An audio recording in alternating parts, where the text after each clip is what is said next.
Hey guys, Zach here, and welcome to my review of Jurassic World Battle at Big Rock. Before I get into this review, I would just like to say, a couple things. Of course, this is going to be, this is going to be the traditional podcast-like video, so don't expect anything in the background. This is just unscripted, just me, just talking about how I felt about this, short film, so, yeah.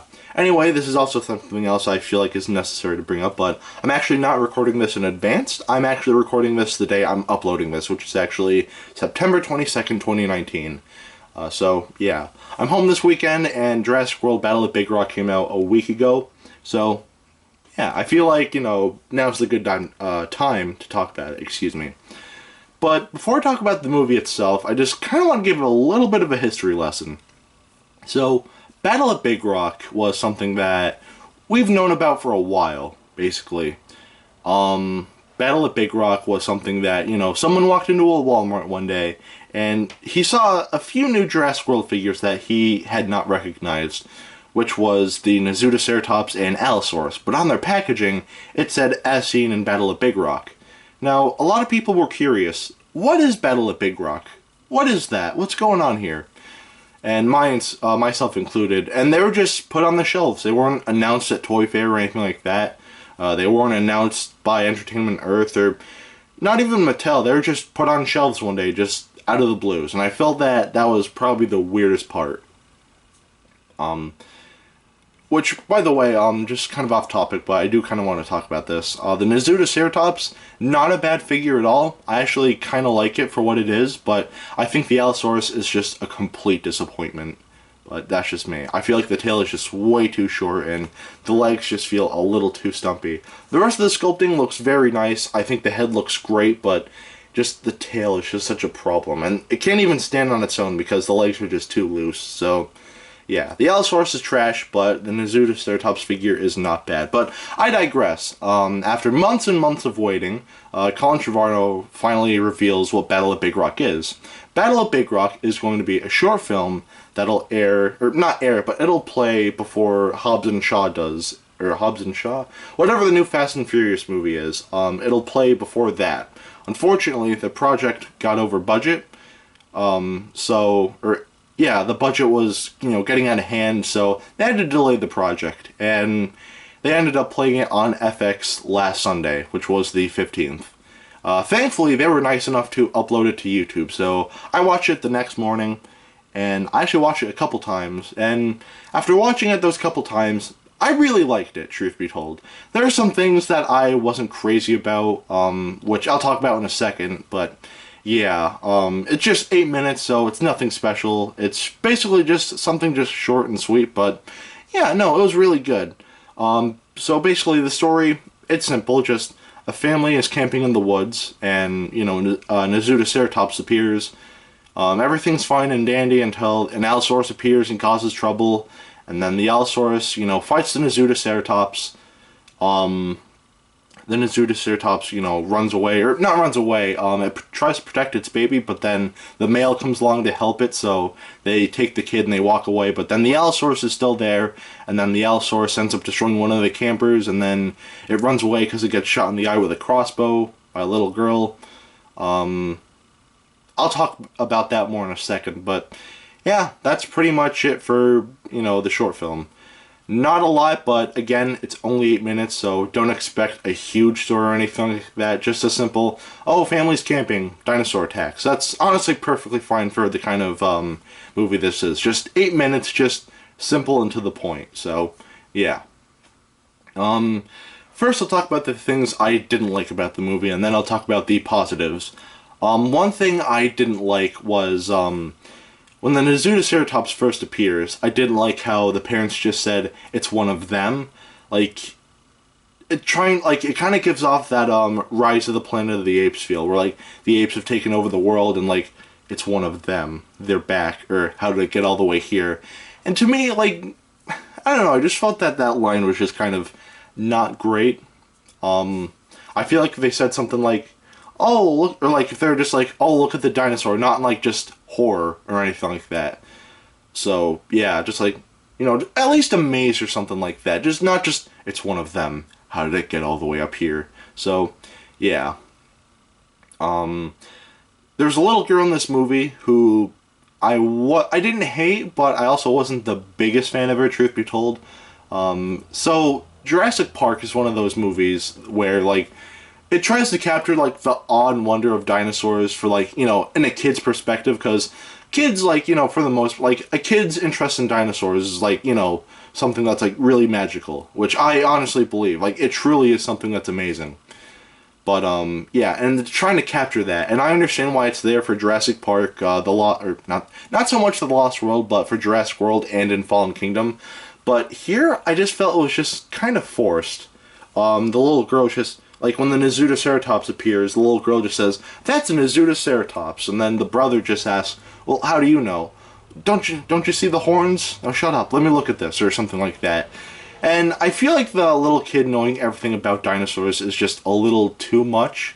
I feel like it would have been better if I feel like it would have been a little better if the family, like, heard it on the radio, and, like, after they saw it, it's like, what is that? It's that the thing we heard on the radio, the Nizoodoceratops or something like that. Like, I feel like that'd be a little better, but I feel like having a kid that knows everything about dinosaurs in this short film, like, just here, I'm fine with it in Fallen Kingdom, and I'm fine with it in Jurassic World, and obviously, you know, it started with Jurassic Park, so it's fine there as well. But I just feel like here it just feels a little forced.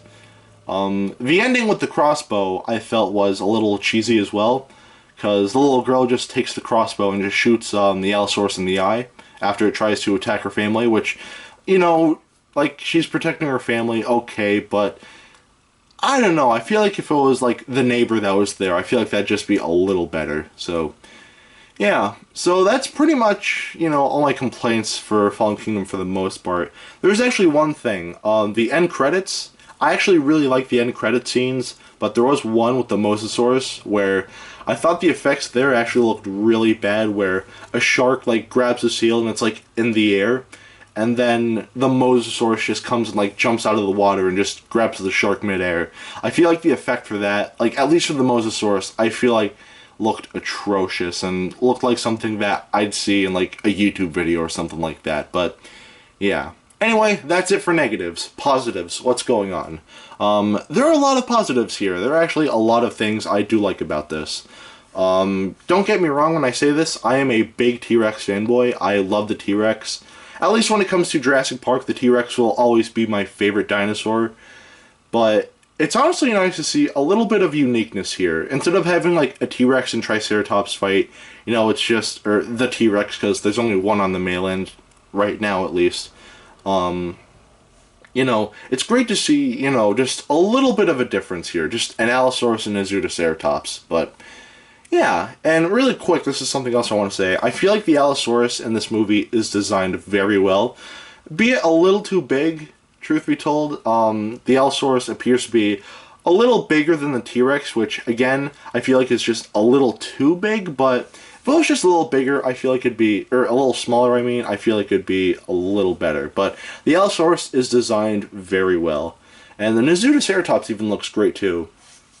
The special effects in this are very good. You know, there are shots where it's obviously CGI, but then there's one shot where they actually use an animatronic, but it looked a lot like CGI, and it looked really good. So, yeah, I feel like in that aspect, you know, certain parts, the movie does a great job of, like, kind of, like, tricking your eyes thinking, is that CGI, or is that, you know, practical effect? What is it? What's going on? So, yeah, I feel like, you know, in that aspect, they did a great job there.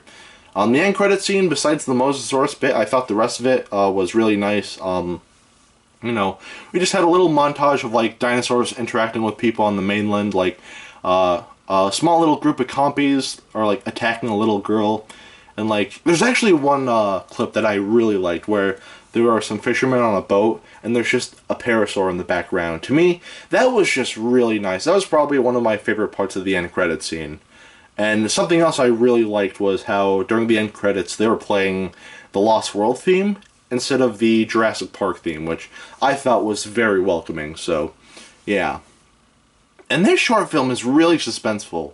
There's a scene where the Allosaurus kind of destroys the camper, and the baby is still like sitting in the chair, and like in the background you just see like the Allosaurus just like slowly like coming in, about to like grab the baby. Like, you know, the Allosaurus isn't gonna get the baby, obviously, because like, you know, a lot of parents would be very upset if that were the case, but it's very suspenseful. Like, it gets you thinking, like, that baby is gonna get eaten alive. So yeah, there's a lot of suspense here, which is honestly really great.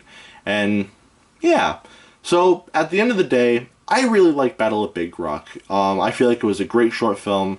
Not a lot to it, but for 8 minutes, it's genuinely not bad whatsoever.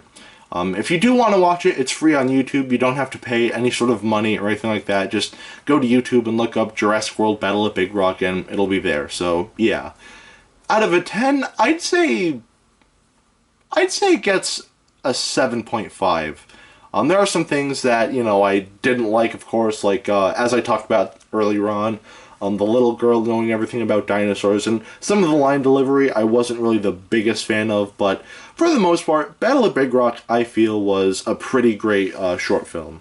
And, again, for it being free, of course, like, it's not bad at all. So, should you watch it? Absolutely. It's only 8 minutes, as I said plenty of times in this video, so it shouldn't take up too much time, so, yeah. Anyway, Jurassic World Battle at Big Rock was great, and yeah. Anyway, that is it for today. Have a great rest of your week, and I will see you in the next video. Peace, Zach out.